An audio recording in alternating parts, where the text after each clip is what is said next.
Robinhood, la plateforme de trading en ligne gratuite, est disponible aux États-Unis et sur le point de faire son introduction en bourse d'après les rumeurs. Donc, dans cette vidéo, on va regarder un petit peu le business model de Robinhood et voir si c'est quelque chose qu'on devrait considérer s'ils s'introduisent en bourse. La compagnie est estimée à 11 milliards de dollars, donc c'est juste énorme. Donc c'est une unicorn, comme ils disent dans le monde anglo-saxon, c'est-à-dire une start-up qui n'est même pas encore entrée en bourse, mais qui vaut déjà plus de 1 milliard de dollars. Elle n'est disponible qu'aux États-Unis. Et d'ailleurs, je tiens à vous dire qu'il y a des équivalents de Robinhood en Europe, hein, mais bon, bref, passons à autre chose. Et donc, ce qu'elle propose, le service principal qu'elle propose, c'est l'accès au marché financier, donc à la bourse notamment, sans frais de commission. Parce qu'en fait, avant, quand on voulait investir en bourse, il fallait passer par une plateforme ou un courtier ou un broker, comme on dit en anglais, et en fait, il vous prenait des frais. Donc, à chaque transaction, il fallait payer. Et là, Robinhood, qui veut dire Robin des Bois en français, donc n'est-ce pas, un voler aux riches pour donner aux pauvres, a permis l'accès à donc la classe moyenne, voire la classe basse, au marché financier, parce que du coup, il n'y a plus de commission à payer aux courtiers. Maintenant, la question qu'on peut se poser, c'est comment est-ce qu'ils font de l'argent ? Puisque du coup, ils ne prennent pas l'argent avec les commissions. Comment est-ce qu'ils font de l'argent? Donc, dans cette vidéo, c'est ce qu'on va voir. Comme l'entreprise est encore privée, les informations viennent exclusivement d'Internet, puisqu'ils n'ont pas publié d'informations sur leurs chiffres d'affaires, des choses comme ça. Donc, c'est vraiment pour l'instant de la pure conjecture, ou une pure conjecture. Conjection ou conjecture, dites-moi en commentaire d'ailleurs. Mais on va quand même regarder de plus près l'entreprise, comme ça on sera prêt si jamais vraiment ils décident à rentrer en bourse cette année. Donc l'entreprise a été fondée en 2013 et compte maintenant 13 millions d'utilisateurs sur la plateforme, avec une moyenne d'âge de 31 ans, ce qui est quand même très jeune, par rapport à d'autres plateformes de courtiers en ligne, comme Charles Schwab, si vous connaissez, dont la moyenne d'âge est à 50 ans. Donc c'est pour dire que c'est une plateforme qui plaît particulièrement aux millennials, comment on dit ça en français? Aux millennials, on va le dire à l'anglaise, aux millennials, par sa simplicité déjà, et aussi par le fait qu'il n'y a pas de commission à payer à chaque fois que vous faites des transactions sur la plateforme. Alors, quand même, petit truc à noter, c'est que quand vous utilisez la plateforme, les transactions n'arrivent pas immédiatement. Donc c'est pas genre vous placez un ordre d'achat ou de vente et dans la seconde d'après vous avez l'action qui est exécutée. Non, ça prend un certain temps. Et je pense que c'est justement sur ça qu'ils peuvent jouer après avec leur business model. Donc la question c'est comment est-ce que Robinhood fait de l'argent s'ils ne prennent pas de commission? Point numéro 1. C'est que en fait, ils sont payés par ce qu'on appelle des market makers.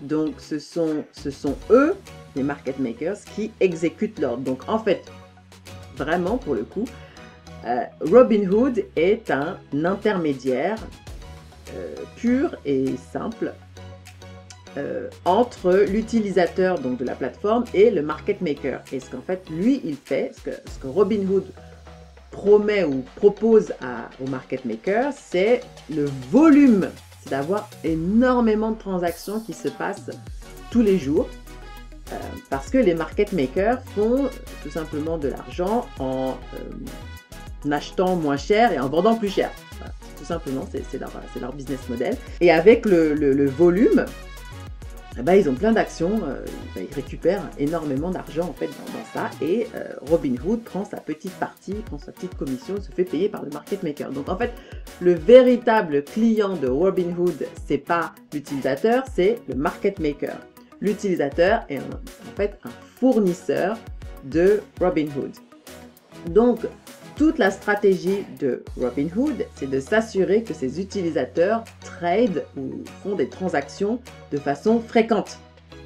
régulièrement. Comme ça, il y a du volume et ils apportent ce volume du coup aux market makers. Alors, comment est-ce qu'on peut augmenter le nombre de transactions et le volume de transactions? Eh bien, c'est en utilisant des techniques psychologiques telles que le fameux FOMO, hein, Fear of Missing Out, c'est-à-dire qu'on vous met dans une atmosphère où attention, voilà, si tu ne fais pas ça maintenant, tu vas rater une opportunité. Donc les gens sont en mode waouh, mon Dieu, il faut que je fasse cette transaction tout de suite. Et donc voilà, et donc ils sont sur leur téléphone et hop, transaction faite. Mais ceci dit, ce n'est pas, je tiens à dire quand même que ce n'est pas le propre que de Robinhood. La plupart des plateformes qui sont dans ce type de business de transactions en bourse, souvent vous allez voir des titres, donc en effet, soit très horribles, soit absolument merveilleux. Oui, aujourd'hui, telle entreprise a fait un bond de 20% après des résultats inespérés, un truc comme ça. Et du coup, donc si vous ne cherchez pas, vous faites waouh, c'est trop bien, il faut trop que j'investisse. Et donc vous investissez. Et après, genre limite, 2 jours plus tard, ah non mais l'action est tombée de 30% parce que, je sais pas moi, parce qu'il a plu dans le Nebraska et du coup, il y a un problème, enfin bref. Et donc là, c'est en mode waouh, il faut trop que je vende, sinon je vais perdre mes billes. Et là, vous vendez. Et donc, qu'est-ce qui s'est passé? C'est qu'en l'espace de genre de 2-3 jours, ben, vous avez fait 2 transactions. Et finalement, c'est ça que Robinhood, mais pas juste Robinhood, mais Robinhood, c'est sur ça que Robinhood joue. C'est pour augmenter le nombre de transactions, pour apporter du volume d'affaires donc aux market makers. Ensuite, ils utilisent des stratégies un peu qu'on utilise dans les jeux. Donc avec des petites récompenses à court terme, pareil, toujours finalement pour le même objectif, hein, pour augmenter le nombre de transactions sur la plateforme. Donc avec des trucs genre, on vous donne une action gratuite si vous faites telle ou telle chose, avec des waouh, c'est super ce que vous avez fait, vous avez tradé aujourd'hui. Donc des signaux en fait pour récompenser la fréquence des transactions, toujours pour le même objectif, hein. Donc du coup, il faut bien comprendre que Robinhood n'exécute pas les ordres que vous passez sur la plateforme, donc sur le téléphone. Robinhood est l'intermédiaire, il gère la plateforme, mais c'est pas lui qui fait les transactions. Les transactions sont faites par les market makers et eux, ils apportent le business aux market makers. Après, ils ont évidemment, si vous êtes motivé, hein, ils ont un compte premium où vous payez, je crois, 5 $ par mois et vous avez droit à des avantages. Et un des avantages, c'est d'utiliser l'effet de levier. Effet de levier vidéo là-dessus, si vous vous demandez ce que c'est. Donc, c'est en gros d'utiliser la dette pour augmenter vos rendements et en fait, vous utilisez les fonds apparemment de Robinhood pour augmenter, pareil, encore la taille de vos transactions et du coup, derrière, vous êtes censé augmenter votre rendement. Donc, c'est intéressant, hein, c'est intéressant quand on s'y connaît, quand on sait ce qu'on fait, c'est intéressant. Maintenant, petit point.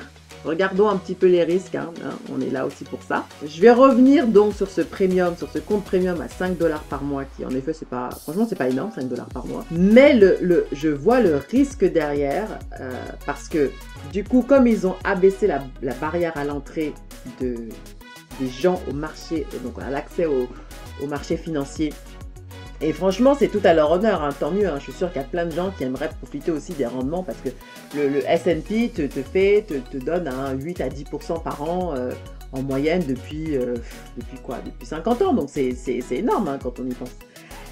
Maintenant, mon seul problème avec ça, c'est que ça a donné l'accès à des gens qui, je ne suis pas sûre, font leurs recherches nécessaires et justement sont poussés par les différents titres qui apparaissent dans l'application, parce que donc dans l'application, vous avez régulièrement, donc en effet, le titre qui dit « Oh, telle action a monté de 100%, telle action a fait ça ». Voilà, donc si vous ne faites pas vos recherches et que vous regardez que des titres comme ça, bah oui, ça vous donne envie d'acheter ou ça vous donne envie de vendre.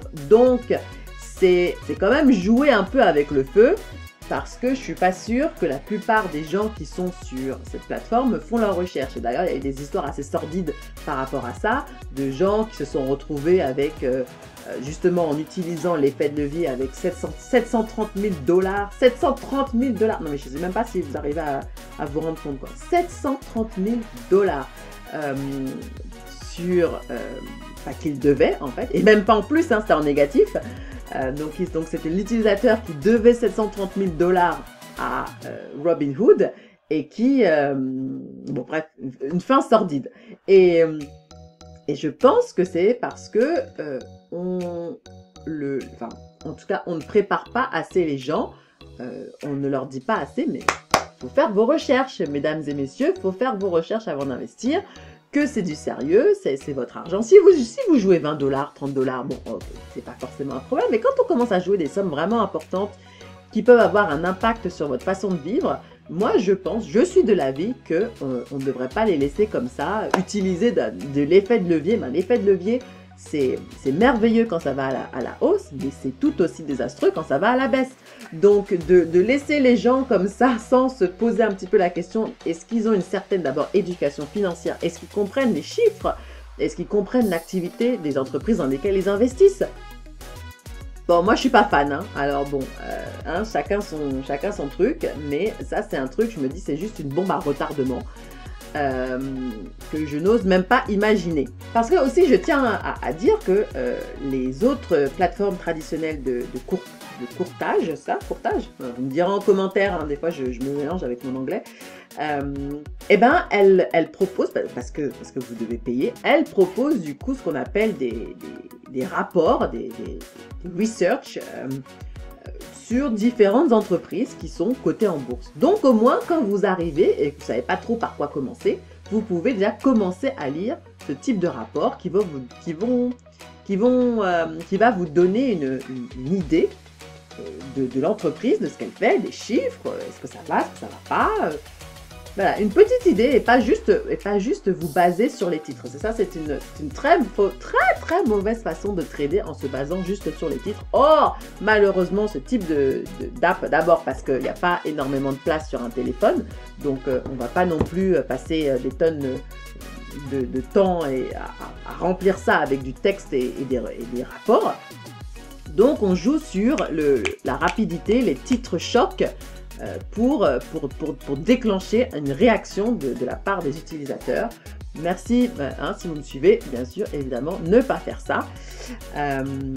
Voilà, donc voici un des risques que je vois par rapport à Robinhood. Ensuite, comme je disais un peu plus tôt, finalement, leurs clients, c'est pas vous, nous, enfin moi, l'utilisateur, non, ce sont les market makers.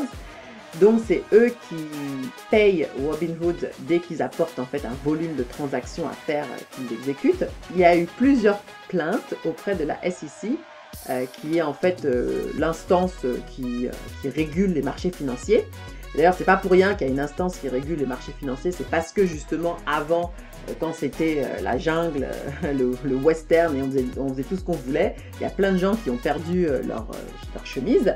Hein, ne parlons même pas de la grande crise de 1929.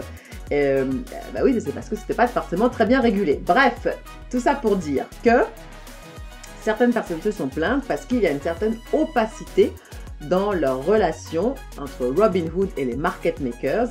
On ne sait pas trop justement comment est-ce qu'ils se font payer, quels sont exactement les critères que Robinhood doit remplir pour pouvoir se faire payer, à quelle marge, quelle est la commission, enfin bref, c'est pas clair. Ce qui fait que certaines personnes se disent que si ça se trouve, quand on utilise ce type de plateforme, on n'a pas le meilleur prix possible, sous-entendu manigance en gros entre market makers et Robinhood. Est-ce que c'est vrai, est-ce que c'est pas vrai? Je ne sais pas. Il y a des enquêtes qui sont en cours, mais c'est juste que bon, c'est pas... Je me dis, ouais, c'est pas forcément le truc le plus transparent. Est-ce que j'ai envie d'investir dans ça? Bon, de toute façon, ils sont pas encore en bourse, hein, donc la question ne se pose pas. Mais je me dirais que s'ils entrent en bourse, j'aimerais en savoir plus en effet sur leur relation avec les market makers. Mais il faut quand même applaudir la performance de Robinhood, qui en très peu de temps, donc en l'espace de quoi, de 7 ans, a réussi à accumuler 13 millions d'utilisateurs sur son application. Et d'ailleurs, depuis Covid, je crois, on a récupéré quelque chose comme 3 millions. C'est quand même une performance à saluer. Également, le fait qu'ils sont venus et ils ont transformé un peu cette industrie des brokers dans le marché financier, parce que quand ils sont venus avec leur offre de trader sans commission, et ben les autres en gros se sont alignés en disant bah oui, bah nous aussi on va proposer ça, parce que finalement ça plaît, n'est-ce pas? Ça plaît, et puis certainement qu'ils récupèrent leur bille autre part. Maintenant, petite parenthèse, encore une, eh oui. Quand je commence à analyser, je m'arrête plus, c'est ça mon problème. Mais vraiment, je travaille dur à avoir des vidéos relativement courtes et simples. Mais petite parenthèse quand même que je voulais faire, c'est que, alors, normalement, hein, de ce qu'on apprend, c'est que les marchés financiers sont censés, grosso modo, quand même, représenter ce qui se passe dans la vie économique. Donc, c'est-à-dire que quand il y a des récessions, des problèmes économiques, la bourse est censée aller vers le bas. Et à l'inverse, quand il y a une croissance et tout va bien, la bourse est censée aller vers le haut. Bon, ce qu'on n'a pas tellement vu ces derniers temps avec la crise de Covid. Parce que malgré finalement un arrêt économique, il faut dire un arrêt économique du monde, ben la bourse n'a pas tellement dévissé. Alors, hein, selon moi, une des raisons, c'est justement l'ouverture des marchés financiers à des gens, qui n'avaient pas accès, tout simplement. Donc on voit une avalanche de personnes qui sont coincées chez eux, qui ne peuvent pas travailler parce qu'il y a la pandémie, mais qui ont quand même besoin de gagner de l'argent, et qui se disent, tiens, mais j'ai cette app qui me permet de trader sur les marchés financiers avec 0 commission. Donc en gros, je peux vraiment limiter mes pertes et maximiser mes gains puisque je n'ai pas à payer de commission.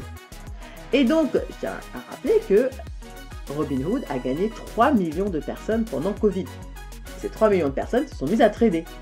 Donc, ce qui se passe, c'est que je pense que une des raisons pour lesquelles le marché n'a pas tellement dévissé, c'est qu'il y a eu un investissement massif justement venant de ces personnes-là qui recevaient des allocations du gouvernement américain et qui du coup ont pris cet argent-là et l'ont placé dans les marchés financiers. Alors, et sans compter évidemment les taux qui sont à ras les pâquerettes, qui font que du coup la dette est très abordable et même limite gratuite, qui pousse à des comportements d'investissement encore plus élevé, parce que finalement je peux prendre de la dette à 0% et investir et utiliser l'effet de levier pour augmenter mon rendement. Donc ça va être intéressant de voir comment est-ce que on va sortir de ça. Franchement, j'ai pas la réponse, mais ce que je constate, c'est que pour l'instant, la bourse vraiment ne représente pas ce qui se passe sur le terrain. Et certainement une des raisons, c'est que justement, c'est avec la venue avec toutes ces apps qui permettent de baisser la barrière à l'entrée des gens qui participent sur les marchés financiers, eh ben, tous ils investissent en masse, notamment sur des entreprises qui ont le vent en poupe, vous remarquerez bien, hein, les Tesla et les compagnies comme ça, fait que certains prix ont l'air complètement gonflés. Maintenant, qu'est-ce qu'on fait? Je sais pas. Je voulais juste faire cette remarque. Donc, si vous avez aimé cette vidéo, n'oubliez pas le pouce vers le haut. Faites vos recherches sur Robinhood, comme je dis. Bon, ils ne sont pas encore entrés en bourse, mais si jamais ils le font, j'irai regarder moi-même le document d'introduction en bourse et je vous dirai ce que j'en pense. Parce qu'après tout, finalement, on n'a pas encore les chiffres. Si ça se trouve, ils sont rentables, ils font de la thune de ouf. Donc, pourquoi s'en priver? Faites vos recherches, soyez libres. Et je vous dis à bientôt.